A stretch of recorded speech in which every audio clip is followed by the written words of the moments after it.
Is one of your micro-tubing drip lines suddenly spraying water like a little geyser? This is how to fix a dripper that has popped off its quarter-inch microtubing. Yep, look at this here. This looks like this is a piece of quarter-inch tubing that likely at one point in time had a dripper at the end. And the dripper has either fallen out, been pushed out, or been hit by landscape maintenance equipment like a weed eater, shovel, etc. So all we're going to do is replace the dripper at the end of this quarter-inch tube so we're getting the correct amount of water here at the tree. You may find the old dripper nearby. If not, you'll need to get a new dripper. In the case that you need to get a new dripper, you'll want to look around and find out what other drippers were used in your system. Typically, there's a theme throughout the system. If you need help identifying emitter types, check out my video on the 4 main emitter types, and that will point you in the right direction. Before I push in the dripper, I'm going to make a new cut. That way we just have a nice, clean edge to work with instead of something jagged. Just take the barbed end of your dripper, push it into the end of the quarter-inch tubing, and wiggle it gently back and forth until the barb is inside the tubing. Now, instead of having this dripper just flopping all over when the system runs, I'm going to hold it in place with a stabilizer stake. To use a stabilizer stake, simply clear yourself out a little spot, push it into the soil until it's secure like that, and then push the tubing into the slots until they click in place. The stabilizer stake also keeps the dripper up out of the dirt and mulch, which reduces the chance of it getting clogged. They also keep your drippers anchored in a predictable, discrete location, allowing you to know where to find them and where to avoid using your shovel. The last step is to turn on your system for a moment to validate your repair. Make sure the dripper is dripping and there are no major leaks. If a weak drip or no water is coming out of the emitter, your dripper may be clogged.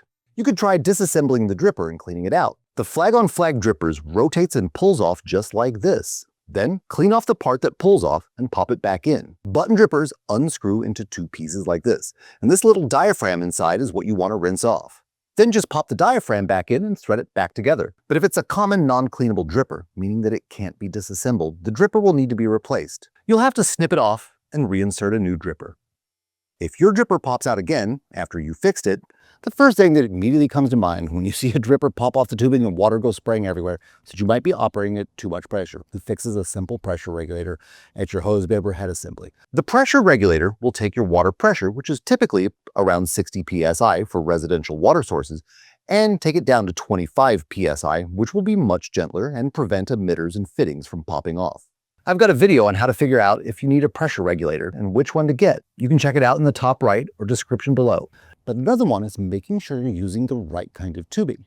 In drip irrigation, there's 2 types of tubing that we see most commonly used for quarter-inch barb drippers, and that's poly tubing and vinyl tubing. Now, if you're working outside, you want to avoid the vinyl tubing.